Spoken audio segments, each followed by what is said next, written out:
gotten my license in 1994. And I think it was in that first year that I was a realtor, I took a floor call at the office at which I was at that point. And the guy wanted to see this $6.5–7 million house. And of course, I immediately offered to meet him there.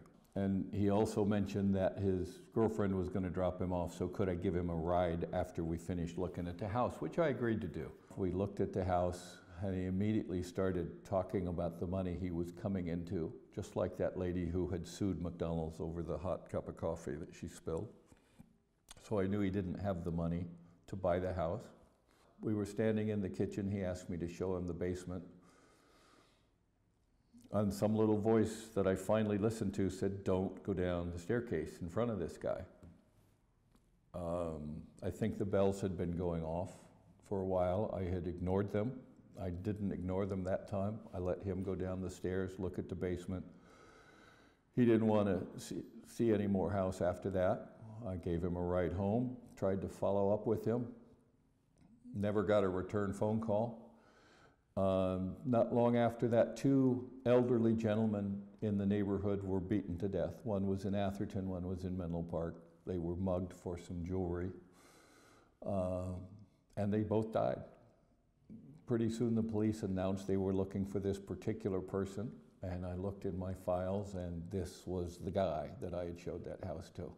But it was a close call for me, and I'm convinced had I not been 6'3", had I not maybe been a little younger than he expected, yeah, I was young back then, younger, I was lucky. I ignored way too many warning signs in the lure of the big commission, and it's just not worth it, and I wouldn't do it that same way again today. The factor that works against intuition is denial and logic. When you have a feeling that something is wrong, you need to acknowledge it and act on it and proceed no further.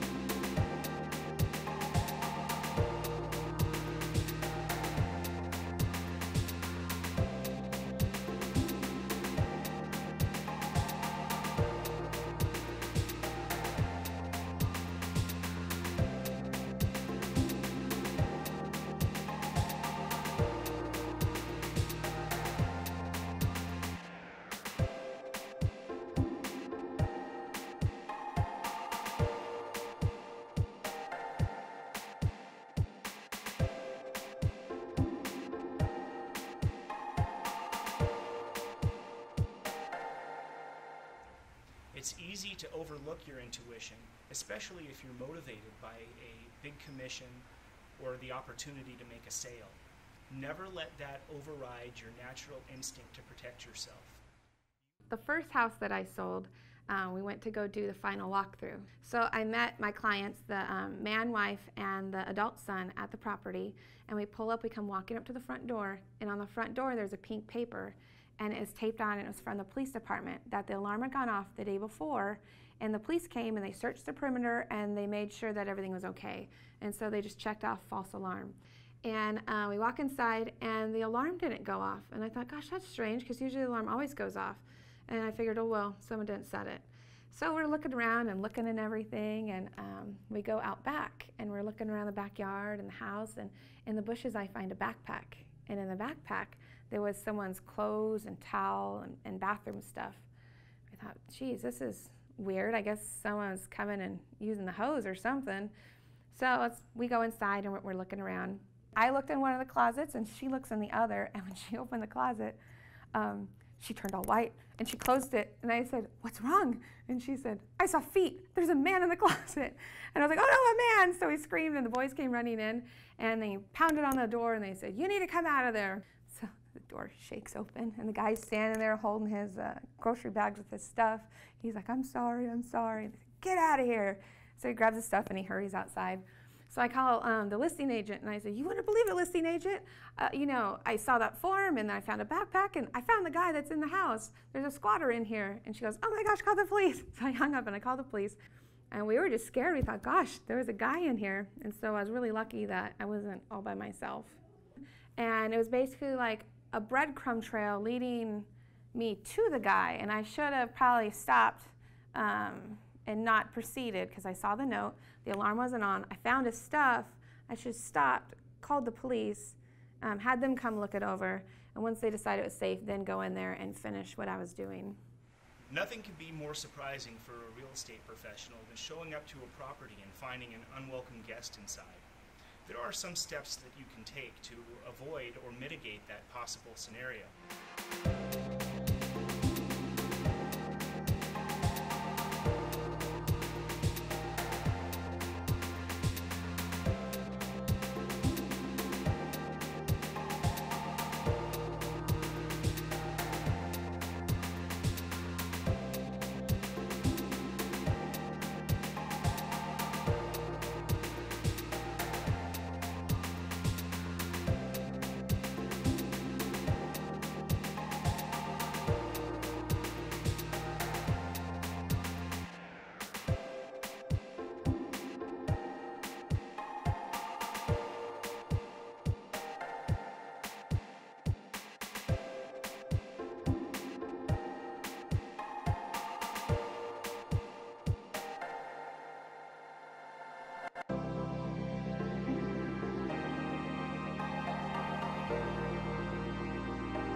It's important that I stress to you, as you're conducting your assessment, if you get an uneasy feeling or sense a red flag, immediately stop. No commission is worth putting yourself into danger. Hi, my name is Don Kamey. I'm a realtor in Chico and have been for about 36 years. I was just getting ready to set up my last open house sign. I had the house all ready to go, and I was out at the corner, the intersection of a kind of busy road and the cul-de-sac where I was doing the open house. I left my car running and I left the hatchback. I have an SUV with a hatchback, and I had just taken the last open house sign when I noticed out of the corner of my eye someone darted across the street and headed right for my steering wheel, and before I knew it, he had opened the door, jumped in, put it in gear, and was speeding away. And at first I had thoughts of maybe trying to be a hero, and I gave chase for 10 yards or so. The hatchback was open, and but he pulled away. And I found out later that he was high on methamphetamine. If I had jumped in the car, it probably wouldn't have turned out so well, because he may have had a gun. Things could have been a lot worse than me just losing my car. Before conducting any business in the community, including placing signs, always remember environmental and situational awareness.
Creating your mental models or your responses to potential scenarios, acknowledge that there may come a day where you have to defend yourself physically. I strongly encourage each and every one of you to take a self-defense class, keep yourself in physical shape, and always wear clothing that you can either flee or fight in.